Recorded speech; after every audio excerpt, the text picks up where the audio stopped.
Seorang polwan muda bernama Mei asal Lombok yang cantik dan berdarah Tionghoa terjebak dalam dilema takdir ketika tanpa sadar menilang suaminya sendiri yang ternyata anggota kelompok KKB yang sedang menyamar di Papua. Tindakan itu memicu konflik besar hingga berujung penculikan terhadap dirinya oleh kelompok separatis.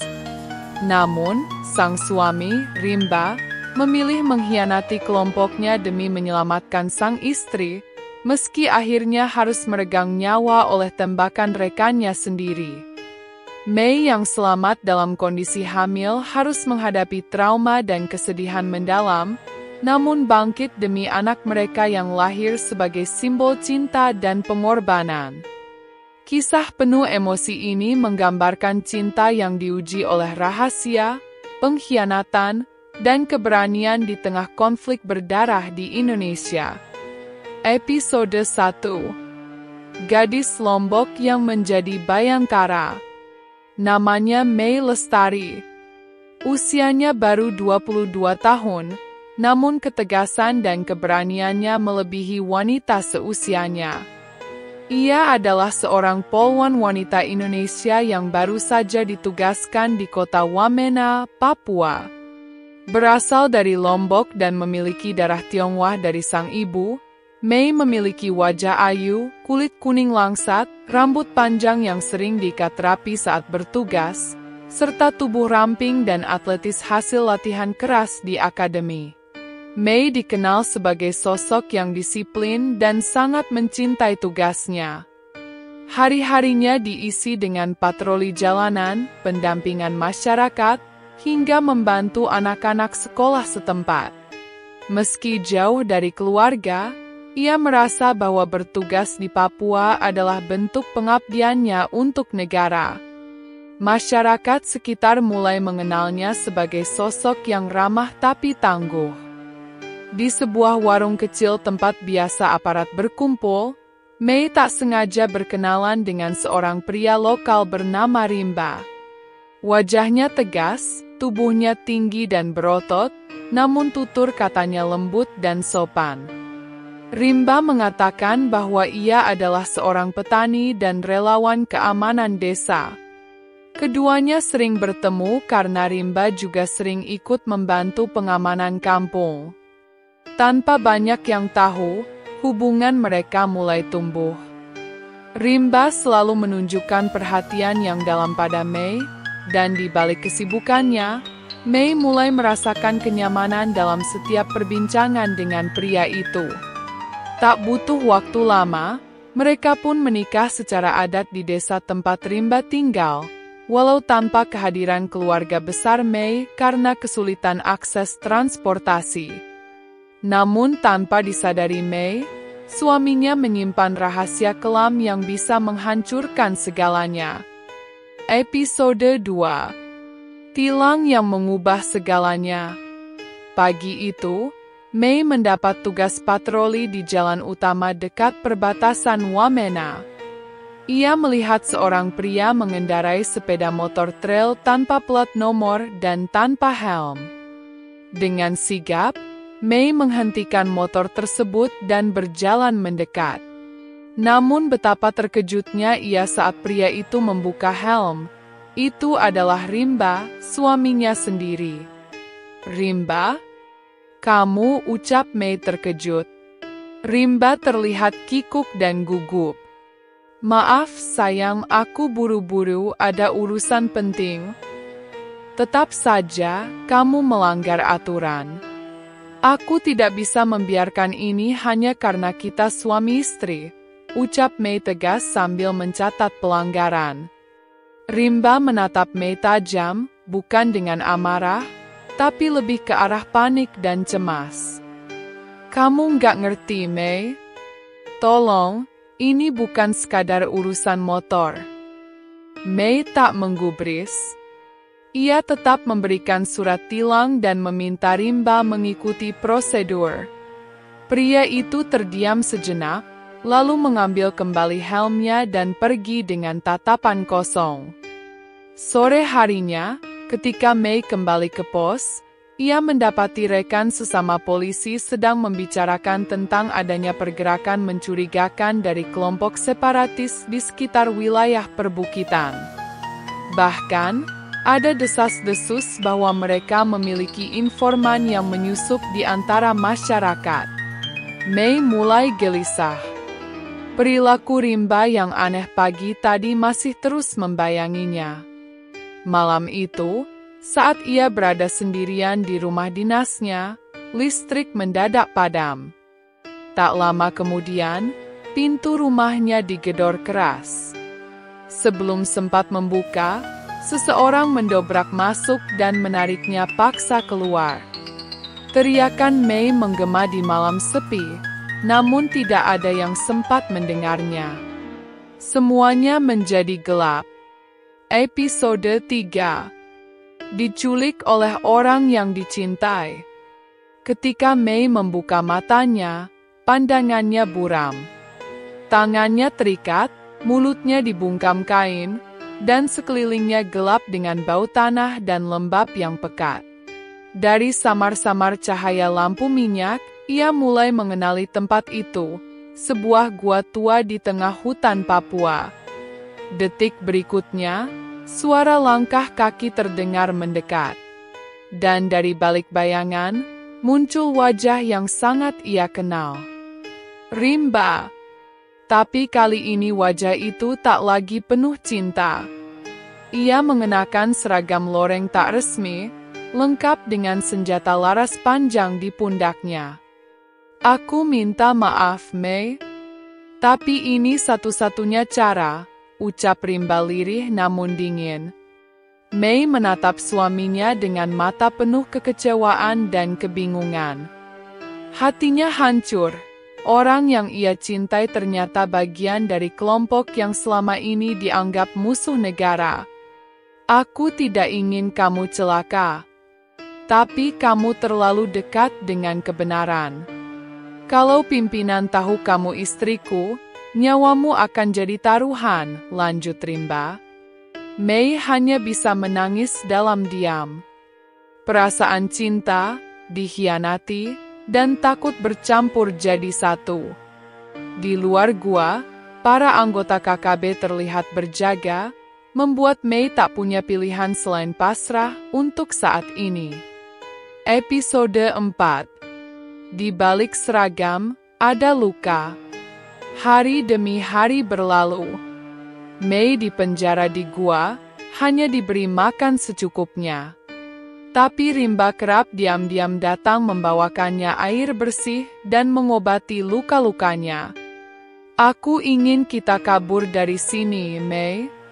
Tapi satu langkah saja ketahuan, mereka akan bunuh kita berdua, bisik Rimba suatu malam. Mei masih sulit menerima kenyataan. Kamu bilang cinta padaku, tapi kamu culik aku. Kamu pengkhianat negara. Wajah Rimba menegam.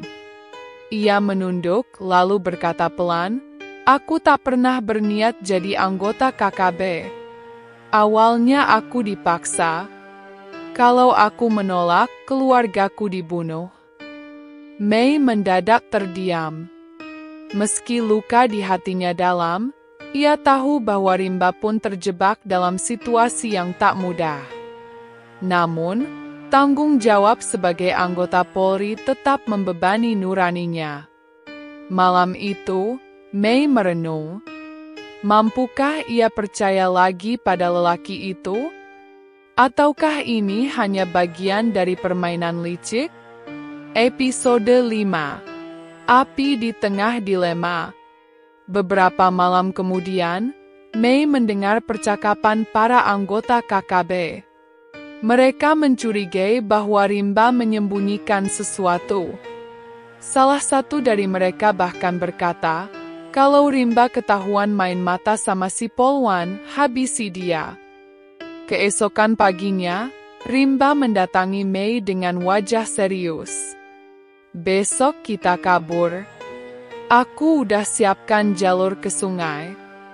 Kita bisa minta bantuan tentara di pos perbatasan.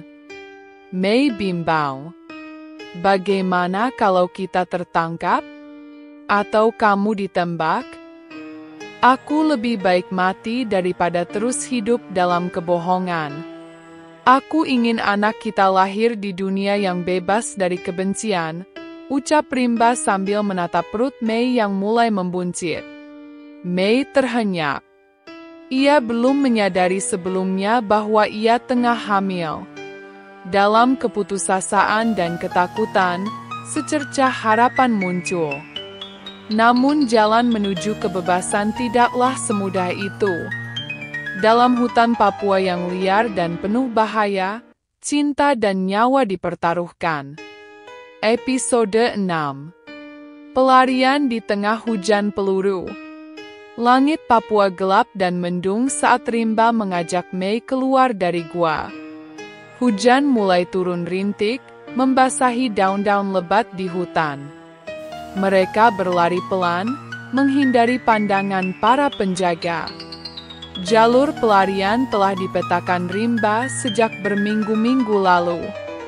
Mereka bergerak menyusuri sungai kecil, menghindari jalan utama. Tapi langkah mereka tak selamanya mulus. Salah satu anggota KKB memergoki jejak kaki di lumpur. Ada yang kabur, teriak suara dari belakang. Peluru pertama meletus, membuat Mei menjerit dan Rimba menariknya ke semak-semak. Mereka berlari tanpa menoleh. Rimba menembakkan pistol seadanya untuk melindungi mereka. Darah mulai mengucur dari lengan Rimba yang tertembak. Namun ia terus berlari sambil menggandeng Mei. Dalam kepanikan dan rasa sakit, satu hal terus terngiang dalam benak Mei. Mereka hanya punya satu kesempatan untuk hidup. Episode 7. Pengorbanan terakhir seorang suami. Ketika langit mulai memerah tanda fajar tiba, mereka hampir sampai di titik yang dituju. Sebuah menara radio tua tempat Rimba berharap bisa memanggil bantuan. Tapi saat mereka mendekat, suara derap kaki terdengar dari belakang. 3 anggota KKB mengejar dan mengarahkan senjata ke arah mereka. Rimba langsung mendorong Mei ke balik dinding reruntuhan. Aku yang kalian cari. Lepaskan dia, teriak Rimba. Tanpa ampun, salah satu peluru mengenai dada Rimba. Ia roboh di depan mata Mei. Dunia Mei runtuh seketika. Ia berteriak, memeluk tubuh suaminya yang berlumuran darah. Rimba menatapnya terakhir kali. Lari Mei, jaga anak kita. Tangis Mei pecah, tapi ia tahu ini bukan waktunya untuk menyerah. Dengan kekuatan terakhir, ia mencapai radio tua dan menyalakan sinyal darurat. Suara statis dan gemuruh hujan jadi saksi pengorbanan yang tak akan pernah ia lupakan. Episode 8. Harapan dari langit Papua. Beberapa jam kemudian, helikopter milik TNI mengudara di atas hutan, mengikuti sinyal darurat yang ditangkap. Tim evakuasi menyusuri area dan menemukan Mei yang terkulai lemah, memeluk tubuh suaminya yang sudah tak bernyawa. Dia selamatkan aku, bisik Mei sambil menunjuk Rimba. Pasukan segera membawa Mei ke pangkalan militer terdekat. Dokter memeriksa kandungannya, nyawanya dan bayi di dalam perutnya selamat. Saat malam tiba, Mei duduk di ranjang rumah sakit dengan pandangan kosong. Meski tubuhnya selamat, jiwanya porak-poranda. Ia kehilangan suami, cinta sejatinya, dan harus menanggung luka hati yang mungkin tak pernah sembuh. Namun di dalam perutnya, ada kehidupan baru. Dan itu menjadi satu-satunya alasan Mei untuk terus hidup dan kuat, meski langit Papua telah menghapuskan semua yang ia punya. Episode 9. Luka yang tak pernah sembuh. Setelah tragedi itu, Mei dipindahkan ke Jakarta untuk pemulihan fisik dan mental. Rumah sakit militer menjadi tempat ia menghabiskan hari-harinya yang kini terasa sunyi. Setiap malam, ia terbangun karena mimpi buruk, wajah Rimba yang tertembak, darah, dan suara tembakan masih menghantuinya. Komandan wilayah memberi penghargaan atas keberanian Rimba, namun bagi Mei, medali itu tak berarti apa-apa. Ia tak butuh penghargaan. Ia hanya ingin suaminya kembali. Di ruang terapi, Mei mulai bicara tentang apa yang ia alami. Tangisnya pecah setiap kali menyebut nama Rimba. Namun ada satu hal yang terus menguatkannya, detak kecil di dalam rahimnya yang terus berdetak. Saya harus hidup demi anak ini, lirihnya sambil menatap keluar jendela, mata merah tapi penuh tekad. Episode 10. Kelahiran di tengah duka. 9 bulan berlalu, dan di suatu pagi hujan di Jakarta, Mei melahirkan seorang bayi laki-laki yang sehat. Tangis bayi itu membelah keheningan rumah sakit. Ia menamainya Rimba Pratama seperti ayahnya, seorang pejuang sejati. Para perawat meneteskan air mata saat Mei memeluk bayinya erat, seolah menyalurkan semua cinta dan kehilangan yang selama ini tertahan. Di sudut ruangan, ada foto Rimba yang dipajang. Mei menatapnya dengan mata berkaca-kaca. Aku akan membesarkannya seperti kamu, kuat, jujur, dan penuh cinta. Hari itu, meski tanpa kehadiran Rimba, kehidupan baru dimulai. Dari luka dan air mata, Mei menemukan secercah harapan. Episode 11. Surat terakhir dari Rimba.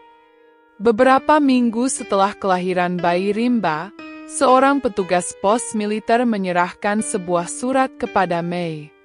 Surat itu ditemukan dalam tas Rimba yang disita saat kejadian. Dengan tangan gemetar, Mei membuka amplop itu. Isinya tulisan tangan Rimba. Kalau kau membaca ini, mungkin aku sudah tak ada. Tapi ketahuilah, aku mencintaimu, Mei. Aku memilihmu di atas segalanya, bahkan di atas kebebasanku. Besarkan anak kita dengan penuh cinta. Dan jangan pernah merasa sendirian, karena aku akan selalu bersamamu dalam darah dan jiwa anak kita. Mei terisak membaca kata demi kata. Tapi untuk pertama kalinya, air matanya tak hanya berisi kesedihan. Ada kelegaan, ada kekuatan. Ia menatap bayi kecil di pelukannya. Kita akan baik-baik saja, nak. Ayahmu telah memberikan segalanya untuk kita. Dan begitulah, dari kisah cinta penuh luka, tumbuh seorang ibu dan anak yang akan menjalani hidup dengan keberanian, cinta, dan harapan yang tak akan pernah padam.